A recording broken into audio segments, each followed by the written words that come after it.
Hey, Pretty Girl Club. So, I wanted to tell my own personal story time today. So, this is going to be my jealousy story. So, I have a good relationship with jealousy because I believe that jealousy is actually just another normal passing emotion, just like happiness, sadness, fear, anxiety, just all of those things. It's just another passing emotion. I think that where jealousy becomes a problem is how you react to it, or if you are in denial about your own jealousy, which I do believe a lot of women are in denial about their jealousy of MLS women in particular. But today I'm going to talk about my personal jealousy as an MLS woman. Or, oh my God, I can't talk. I'm going to talk about my personal jealousy as an MLS woman against other women who were also pretty and, why I was jealous and how I was able to cure it. So, as far as my background, I grew up extremely religious. You guys know about this. Mainly, I was a non-denominational Christian, but I also was like Baptist for a little while, like on my dad's side of the family. They're unambiguous, by the way. They were like Baptist. I went to some Pentecostal types of churches. You know, the churches where they jump and shout and, those black churches. So, as a part of my upbringing, also having an unambiguous monoracial dark-skinned black father who came from that background, kind of the Baptist church background. He was from the hood. So a lot of my views about beauty came from mainly my church background. And also my dad, he would reinforce them by saying, don't dress like a hoe, don't wear short shorts, don't wear like high heels and show off your legs, because I'm really tall. I'm 5'9" and I have an hourglass shape. So I do have like a small waist and a little booty, little boobies or whatever. So my dad, he would always police me and say, don't dress like this. This is how hoes dress. I remember even when I was a little girl, I couldn't even wear certain colors. I couldn't wear the color red. I also was not allowed to wear my hair down. I always had long, silky, curly hair. I was not allowed to wear my curly hair down. I definitely was not allowed to straighten it and wear it like down my back, because in my upbringing, like that was considered being too grown or like drawing too much attention to yourself, basically. Or you know how people would say, oh, you think you're cute? So because of my phenotype and because of the way my hair already looked and because of the attention I got from my hair, even when it was in a pigtail or whatever, my parents did not allow me to wear my hair down because, like I said, that was just considered getting too much attention, I guess. So in my background, receiving attention was considered bad. That was how I was raised. If you're a girl and you receive a lot of attention for your beauty, that is a bad thing. And if you enjoy receiving positive attention for the way you look, that is also bad. That's how I was raised, or those were like the subconscious messages that I was raised with. So it's pretty typical to something you would see in a church setting or even in a red pill manosphere type of setting. So that was my upbringing. And when I got older, side note, I ended up staying a Christian all the way until, until my late 20s. So I'm in my early 30s now. So I was a very devout Christian all the way until my late 20s. So I was constantly wearing like very modest clothing. Like I'm talking about those dresses that go all the way down to the floor, kind of like how a grandma would dress almost. I would wear my hair in like buns, and I would wear my hair natural. So I'd either wear it curly or sometimes I would straighten it and stuff. And I would just put it in one of those little sock buns or kind of pin it up, or I would wear it down. But I also did not really wear makeup. And this is more so when I got deeper into Christianity. So when I was in college, away from my family and away from my hometown and stuff, that was when I was able to kind of explore my own identity and my own beauty. So in college and all that, yes, I wore makeup, I wore the short shorts, I wore crop tops and whatever I wanted, and I felt so free and so beautiful when I was in college. But after college, when I moved back to my hometown, I just happened to get deeper into my religious beliefs and stuff. And so I was like, oh, all of that stuff is worldly, like wearing crop tops and trying to be cute and wearing high heels and short skirts. That's considered worldly. And that is, you're only wearing short skirts so that you can like get attention from men. So that was kind of my mindset. And as I stayed in the church, I ended up getting married at the time. I remember going on Instagram. And when I was in college, like when I was doing modeling and stuff, I used to do Instagram modeling. So not the sexual Instagram modeling though, but just regular Instagram modeling, like posting cute pictures. And, I did like runway and all that. So I had an Instagram. And giving that up was a part of my journey as being a Christian. But I noticed that even after I gave that up and I thought I was happy and I was like married and everything, I kind of like lived the dream, right? I got what I wanted, which was I got picked by a man. I remember scrolling on Instagram and seeing my old Instagram that I had no longer used because it was worldly. And I remember seeing other women who had similar phenotypes to me, and seeing them receiving so much praise online, like on Instagram or on YouTube. I remember seeing them like get so much praise for their beauty and get so much like so many opportunities to like work with brands or getting like modeling contracts or even becoming actresses and stuff in some cases, or like becoming legitimately famous, like going to Hollywood. I remember seeing girls like that, and deep down inside, I actually felt jealousy. So at the time, I didn't identify it as jealousy yet. I identified it as, oh, these women are Jezebels. They are thirsty. These women are empty inside. They have nothing going for themselves on the inside, and so that's why they're trying to decorate the outside. But in reality, looking back, part of what I was jealous of was I was jealous of the freedom that those women had to control the way that they looked.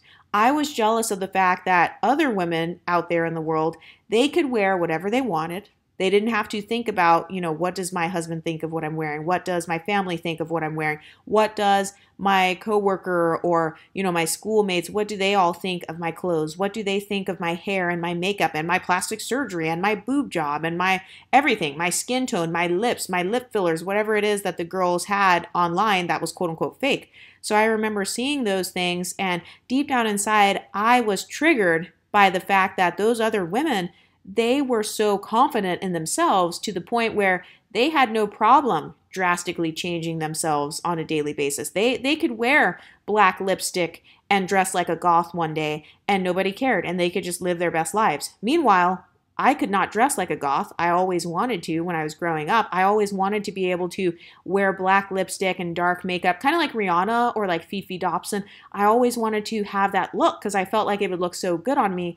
But that side of me was always suppressed because anything with a lot of black and skulls and stuff is considered demonic in Christianity. Like dressing like a goth, that could be considered like worshiping Satan or, worshiping the devil or whatever. So I was never allowed to, or I never felt free to express myself and have control over my own beauty. I never felt like I could freely look as beautiful as I wanted or, be as versatile with my beauty as I wanted to. I always felt like my beauty had limits and my beauty was put in a box. And the box that I had to stay in terms of beauty was I needed to be modest. I needed to dress like a wife or dress like a woman who is wholesome. I needed to be natural because if you are not natural, you hate yourself. You're trying to be white. You wish you looked like something else. If you have highlights, you're trying to look more like a white girl. You're giving into European beauty standards, all of that, all of those Hotep talking points. So I remember just not feeling free. I remember using my beauty as a way to make a statement. And what I've realized now is that my beauty does not have to be political. I don't have to walk around like a Black Panther. I don't have to walk around like, oh, I need to represent natural beauty or the natural beauty movement or the real body movement. You know how people say, oh, real bodies matter, real boobies matter, real booties matter. And yes, they do matter. I'm not saying that they don't. But I realized that for me personally, I never wanted my beauty and my own personal body to be political. I never wanted my body to be tied to any sort of political or religious movement deep down inside. And so that is a part of where my jealousy was coming from at the time when I was very religious, at the time when I was more of a pick-me. It was coming from this space of, hey, wait a minute. If I don't get to dress how I want, if I don't get to walk around any old kind of way, then you don't either. And that's not fair that you get to wear a bikini. I wasn't even allowed to wear bikinis like when I was growing up and stuff.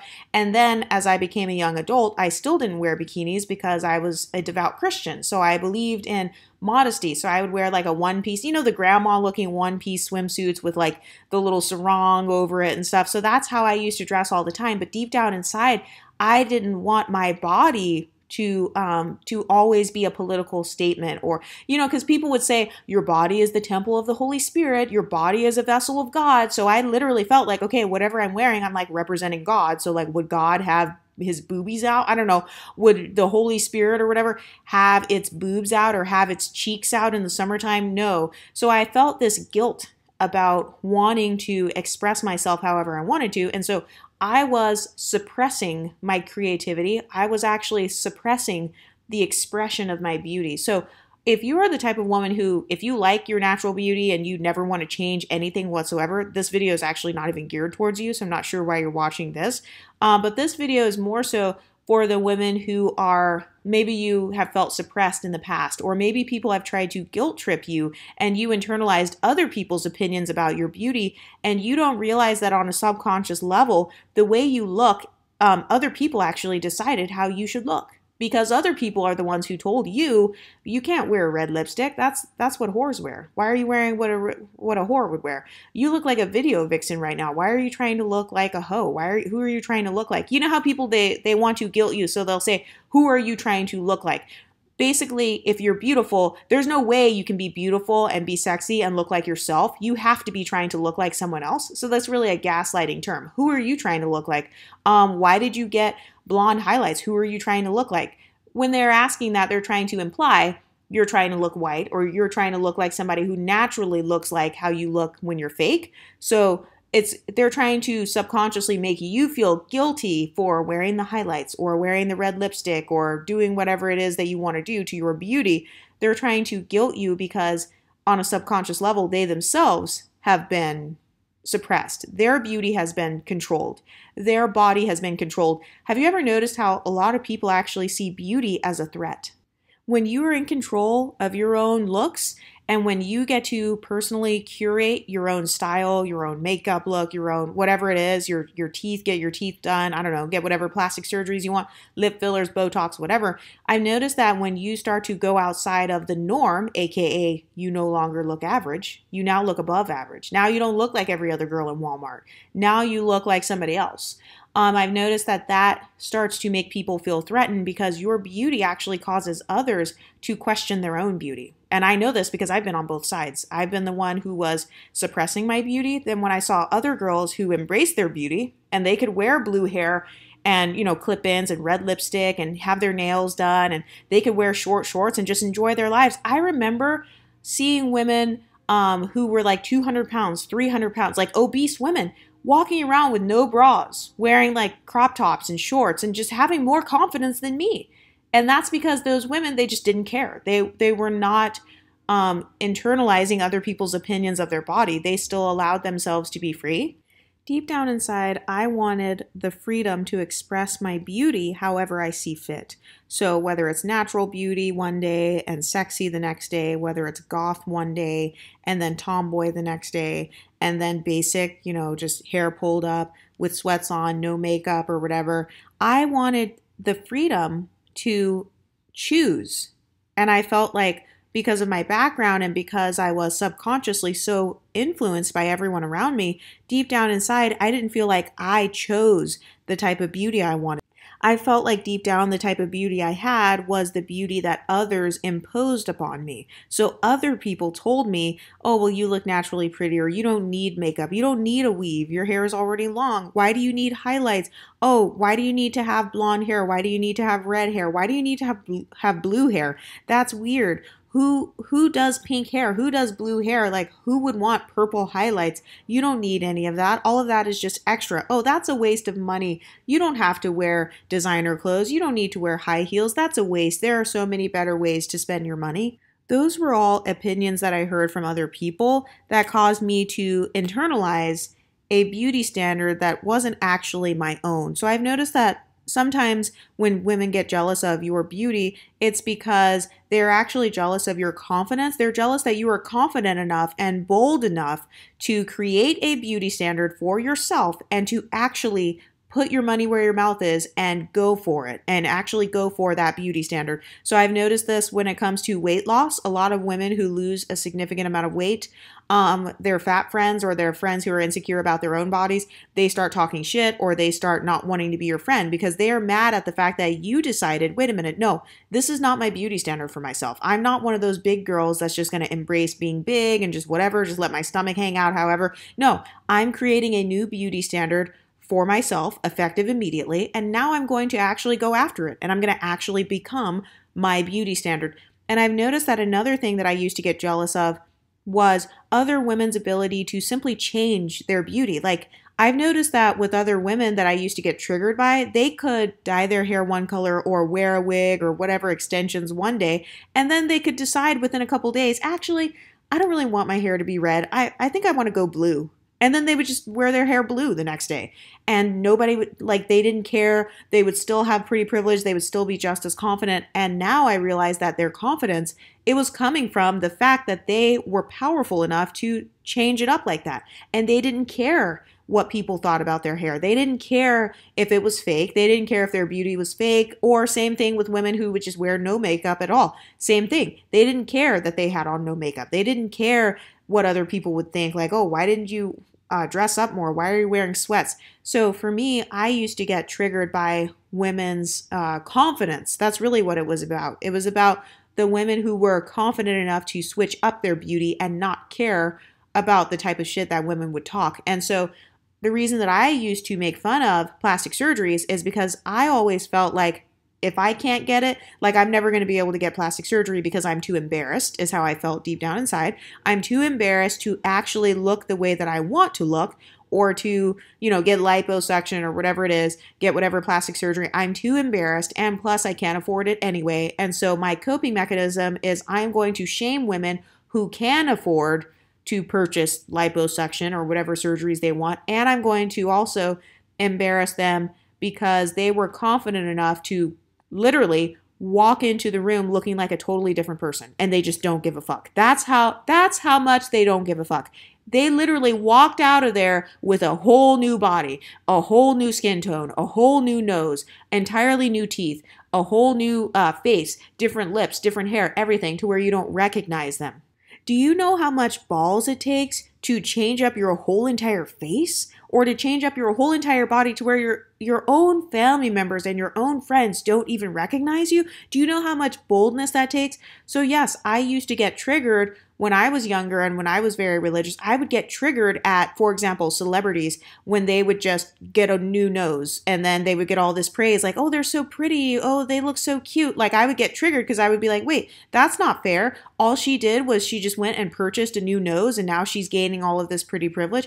Yes, it's because deep down inside, my beauty was in a box. I wasn't allowed to get a nose job or get whatever surgeries I wanted, or at least that's how I felt on a subconscious level. I felt too embarrassed to do any drastic changes with my body, even if I wanted to, or with my beauty. I mean, even if I wanted to, I was too scared or embarrassed to do those things. So I didn't even wear makeup.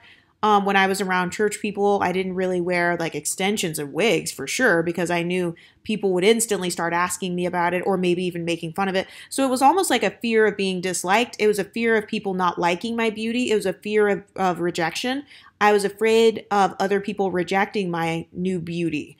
I was afraid of other people saying, oh, I don't like that hair color on you. Oh, I don't like that lipstick on you. Why are you wearing so much makeup? What are you doing? Like, I was afraid of people reacting like that. And so I suppressed my own creative expression when it came to beauty. And I actually believe that this is something that a lot of women actually do, and they don't realize it. So they are suppressing their own desires for a thin body or for, I don't know, a looser hair texture or red lipstick, to pull off red lipstick. I used to have a complex about red lipstick. I used to not wear red lipstick specifically because, number one, I was raised, Christian or whatever, and a lot of people would associate red lipstick with being a whore or being a harlot.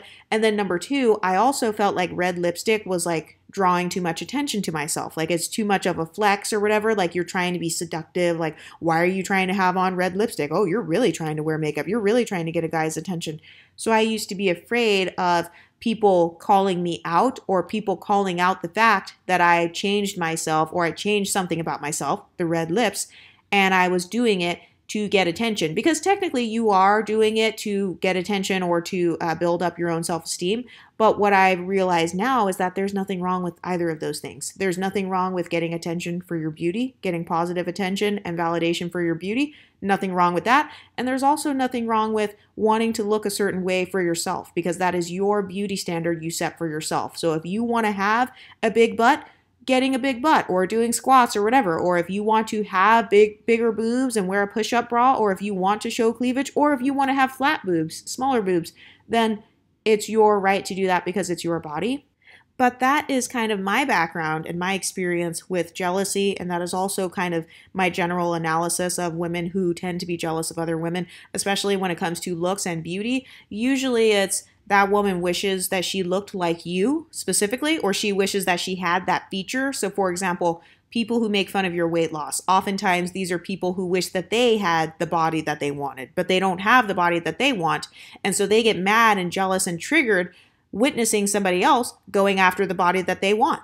They're triggered seeing you go after the body you want when they're not even strong enough to do it themselves. They're not courageous enough to do it themselves. They're not confident enough to go to the gym or to go to the park, to go on a walk. They're not confident enough to sign up for the 5K or sign up for the half marathon. So when they see you doing that, it triggers them because they are feeling left behind. That's really what it is at the root, and that's something I used to feel as well. I felt left behind when it came to beauty, when it came to confidence. I felt like, wait a minute, I'm supposed to be the one that's happy. I'm supposed to be the one that's a good Christian girl, and I'm married and I'm modest, and I didn't have a high body count. I stayed a virgin and all that, and I was like wholesome, and I'm supposed to be the one that's feeling more confident. Like, how come all these other girls, they're feeling just as confident as me, if not more confident, and they're like breaking all of the rules? And then it took a while for me to realize that there actually are no rules. It's your body. You have the right to do whatever the fuck you want with it. You have the right to look however the fuck you want. And I mean, if you want to spend the rest of your life worrying about what your family thinks of your looks, because I've noticed that was a big one for me. My looks were kind of subconsciously determined by my family. So if my family would talk crap, if my mom and dad would talk crap about adults who wear braces, or they would talk crap about people who they stay out of the sun. Like a lot of people do that in the Black community. They'll be like, oh, you're light skinned and you don't want to go in the sun. Well, you're a colorist. Like, let's say you prefer your skin as bright as possible. People will literally say that that is colorist. When in reality, that's your body. I don't tell white people, how dare you not want to go out and get a tan? You can put on some sunscreen. Just put on some sunscreen and go out in the sun and put tanning lotion on. Why don't you want to get darker? You know what I mean? So I noticed that a lot of my restrictions that I put on my own beauty were based on what my family thought. So if my family would say, oh, the girl on TV who's wearing booty shorts and high heels, she looks like a hoe, then I would internalize that because that's what my dad would say. Or if my family would say, oh, well, she's too skinny, like, and then the woman was only 15 pounds skinnier than me, then it would make me like, oh, well, maybe I don't want to get too skinny. So I was just internalizing all of the negative comments that people around me made about others. And then it caused me to be scared of experimenting with my own beauty or being creative with my own beauty or trying to switch up my look. And the thing is, when you switch up your look, when you are versatile with your beauty, yes, it is going to be hit or miss. So there will be some times where maybe your hair color is not as cute as you thought it would be, or maybe your clothes, your outfit doesn't look as good as you thought it would. But that's okay. That's a part of confidence building, or at least for me, it really did build my confidence to at least begin experimenting and, wearing the clothes that I've always wanted to wear without regard to what other people think. I always wanted to wear crop tops. Crop tops look good as fuck on me. That's the best. I have an hourglass shape. So yes, crop tops, booty shorts, mini skirts, all of that stuff looked good on me, and I always wanted to try it, but I didn't because I was scared of not looking modest or not looking like I was wifey material, or I was afraid that my dad would say, where's the rest of your dress? Where's the rest of your skirt? Why are you wearing that? Why do you have that sundress on? Because I always wanted to wear sundresses. I remember one time wearing this cute sundress, and my dad's like, what? Why are you wearing that? Like, there are going to be a lot of guys at the beach. Like, what are you doing? Are you trying to get attention? That sort of vibe. I always kind of internalized my dad's voice in my head, or my mom's voice, or people at work, their voices, like, why are you wearing that skirt? Why are you wearing that shirt? I remember one time it was really hot and I was in college and I was wearing short shorts because it was hot. And then one of my friends was like, oh, so and so just looked at your shorts, and then she just like rolled her eyes. And so I remember kind of internalizing that, like, oh, I guess I do kind of look slutty right now. Like, these shorts are pretty short. But in reality, all I was doing was allowing others to dictate my beauty, and it caused me to actually have insecurity and jealousy when I saw other women embracing their beauty and embracing their bodies, even if they were fat, even if they were, they didn't meet the perfect beauty standard in my eyes, even if they had a different body shape than me and stuff. So that's what would cause me to make fun of those women. Like, oh, she has that big old stomach and she's wearing a crop top. Well, yeah, she is, because she obviously feels confident enough to wear that crop top. That's why she's wearing it, because in her mind, that might be the smallest that she's ever been. So maybe in her mind, she's feeling pretty confident and she's like, wow, I lost 100 pounds. And so, yeah, now my stomach only hangs out a little bit. And so I actually can wear a belly top now. So I remember I used to get triggered by other people's confidence in their bodies, because I used to be questioning, how could you be confident in your body when I'm not as confident in mine? How are you more confident than me? And that's where the jealousy came from. But anyway, what do you ladies think? Let me know in the comment section, and I'll talk to you next time. Stay pretty, ladies.